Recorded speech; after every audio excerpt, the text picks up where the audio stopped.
तो नमस्कार दोस्तों, जैसा कि आप सब जानते हैं कि भारत सरकार ने ऑनलाइन गेमिंग को बैन करने का फैसला किया है। क्योंकि इसके पीछे का जो कारण है वो आप जानकर सन्न रह जाएंगे।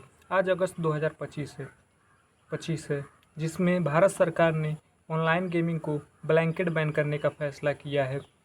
जबकि हम बात करें इंडियन गवर्नमेंट की, तो उसने कहा है कि जितने भी रियल मनी गेम्स हैं उन सभी को बैन किया जाएगा। क्योंकि इससे क्या हो रहा है, यूथ पे बुरा प्रभाव पड़ रहा है। कोई मेहनत नहीं करना चाह रहा है। सब लोग सोच रहे हैं कि हम ऑनलाइन पैसा कमा लेंगे और इससे हम बहुत अमीर हो जाएंगे, लेकिन रियलिटी में ऐसा हो नहीं रहा है। ज़्यादातर लोग इसमें फंस कर या तो सुसाइड कर ले रहे हैं, या फिर कर्जे में दब जा रहे हैं, या फिर लोग घर छोड़ने पर मजबूर हो जा रहे हैं। कितने लोग तो डिप्रेशन का शिकार हो जा रहे हैं। खासकर हमारे यूथ, जिन्हें एजुकेशन और स्पोर्ट्स पे फोकस करना चाहिए, वो सोच रहे हैं कि ऑनलाइन गेम खेलकर हम बहुत सारे पैसे कमा सकते हैं और हमें पढ़ाई करने या फिर टैलेंट की ज़रूरत भी नहीं पड़ेगी। ऐसे ही तो ऑनलाइन गेम को बैन करने का सरकार ने जो फैसला लिया था वो इसलिए लिया था क्योंकि आज अगस्त 2025 से अगस्त 2024 की बात है। एक एजेंट थे। तो इस वीडियो में हम बात करने वाले हैं एक ट्रैवल एजेंट जिनका नाम श्रीनिवास था और वो कर्नाटक के हसन में रहने वाले थे। उन्होंने एक अपने मोबाइल पर ऐड देखा और वो उस ऐड को देखकर एक ऐप डाउनलोड किया जिसमें ऑनलाइन पैसे लगाकर बहुत सारे पैसे कमाए जा सकते थे। उन्हें ऐसा लगा और वो इसमें फंस गए और उन्होंने धीरे धीरे इसमें बहुत सारे पैसे लगा दिए और ख़ुद को बर्बाद कर लिया। उसके बाद उन्होंने अपनी फैमिली के साथ सुसाइड कर लिया, जिसके बाद सरकार ने सोचा कि अगर इस तरह से ही और भी मर्डर केसेस बढ़ते रहें तो आगे उन्हें और भी फैसला करना पड़ सकता है। और ये सिर्फ एक ही खबर नहीं है। इसके बाद कर्नाटक के ही एक लैब टेक्नीशियन थे जिनका नाम था मल्लिका अर्जुन, उन्होंने सुसाइड कमिटेड कर लिया। उसके बाद कुमार स्वामी एक ऑटो ड्राइवर थे जिन्होंने उधार पैसे लेकर बहुत सारे गेमों में पैसे लगाए और बाद में उन्होंने भी सुसाइड कमिट कर लिया। इसी को देखते हुए हमारे आईटी मिनिस्टर अश्विनी वैष्णव, जिन्होंने फैसला किया कि इस मुद्दे को सदन में उठाया जाए और इस पे सरकार का फैसला देखा जाए। जो हमारे अश्विनी वैष्णव हैं, जो कि हमारे आईटी मिनिस्टर हैं, उन्होंने बहुत बार इस मुद्दे को चर्चे में उठाया था, लेकिन कहा जा रहा था बार बार इसे खारिज कर दिया जा रहा था। क्या कारण है, कारण तो पता नहीं था, लेकिन इस बार सरकार ने उनकी बात को नकारा नहीं है और पूरी सहमति से यह बिल लोकसभा से तो पास हो गया है, लेकिन अभी तक कोई भी एक्ट पारित नहीं हुआ है। ये सारे ऑनलाइन गेम्स को बैन करने के लिए नहीं लिया गया है।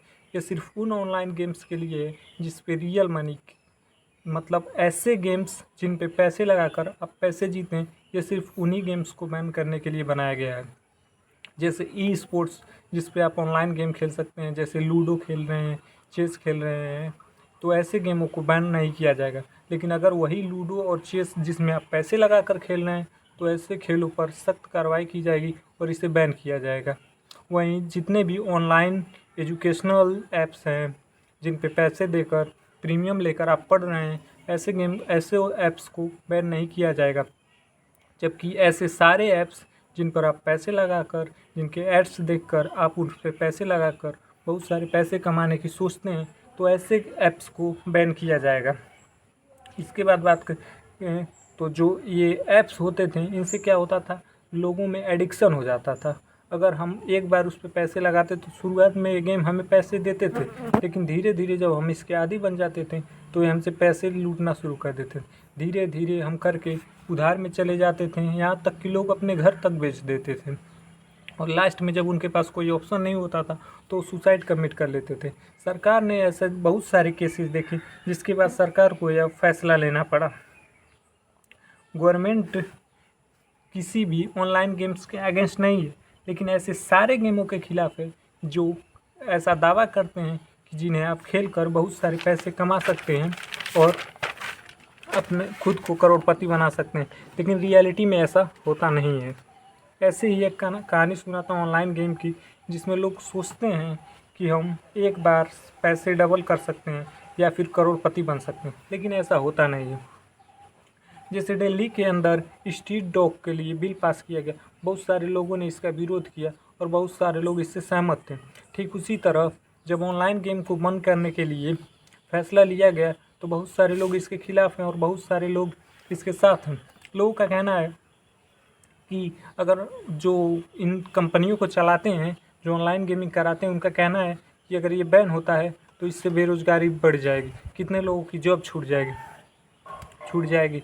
लेकिन उससे मतलब नहीं, जो जॉब छूटेगी तो वो दूसरा जॉब पा सकते हैं, लेकिन इसमें जो घाटा हो रहा है, जो अपनी सेविंग्स खो रहे हैं, जो खुद को कर्जे में पा रहे हैं, जो लोग सुसाइड कर ले रहे हैं, ऐसे केसेस आना कम हो जाएंगे।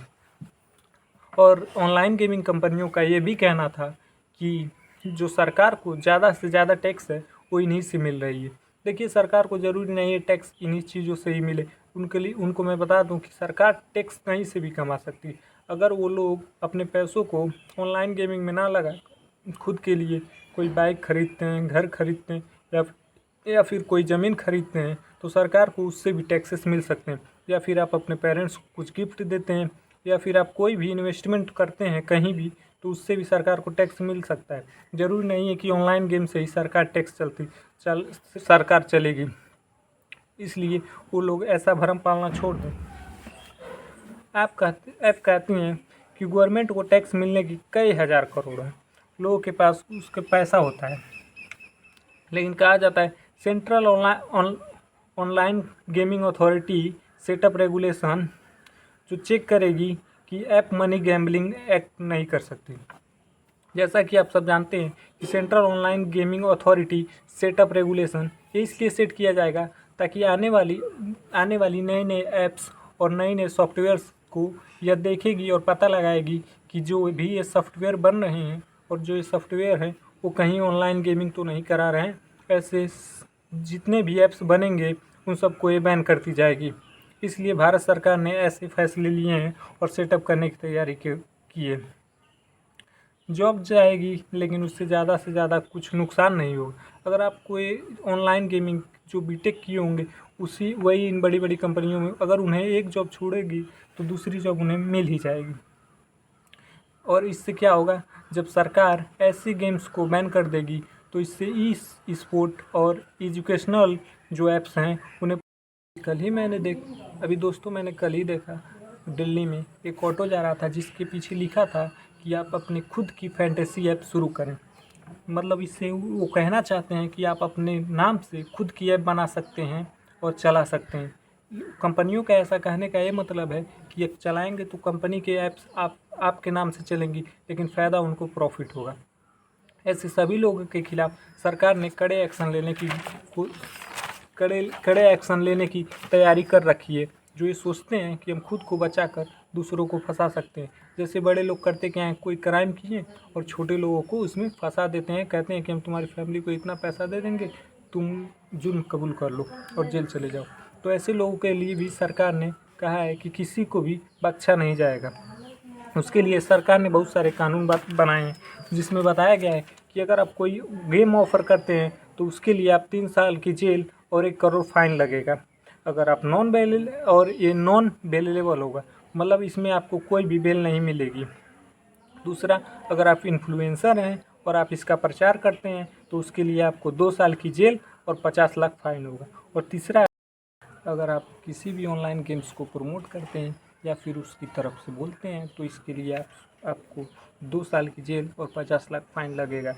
रिपीट ऑफेंस, अगर आप यही क्राइम बार बार करते हैं तो इसके लिए आपको 5 साल की जेल और 2 करोड़ रुपये फाइन लगेगी। लोग आजकल ज़्यादा से ज़्यादा लोग फैंटेसी गेम्स का शिकार होते जा रहे हैं। मतलब वो सोच रहे हैं कि ऑनलाइन गेम खेलकर हम लाखों करोड़ों कमा सकते हैं सिर्फ अपनी स्किल यूज कर, लेकिन ऐसा नहीं है। ये गेम्स सिर्फ आपको फंसाने के लिए बनाए गए हैं, जिसमें फंसकर आप लाखों करोड़ों गंवाएंगे, ना कि कमाएंगे। अगर आपको कमाना है तो आप अपने अंदर की स्किल्स को डेवलप कीजिए और उन्हें सही जगह उपयोग कीजिए। कोई काम करिए या फिर कहीं इन्वेस्टमेंट कीजिए, कोई बिजनेस कीजिए, लेकिन ऑनलाइन गेमिंग फ्रॉड में ना पड़े। आपकी सुरक्षा आपके हाथों में है, इसलिए खुद को अच्छे कामों में लगाएं, गेम्स का शिकार ना बने। ये उन सभी के लिए है जो ये सोचते हैं कि हम कम पैसे में ज़्यादा पैसे कमा लेंगे और गेम्स खेल कर ही हम अपना जीवन यापन कर लेंगे, तो ऐसा बिल्कुल नहीं है। ऐसे गेमों से सतर्क रहें, सावधान रहें और ऐसे ही और वीडियो के लिए हमारे चैनल को लाइक करें और सब्सक्राइब करें। मिलते हैं अगले वीडियो में। तब तक के लिए जय हिंद, जय भारत।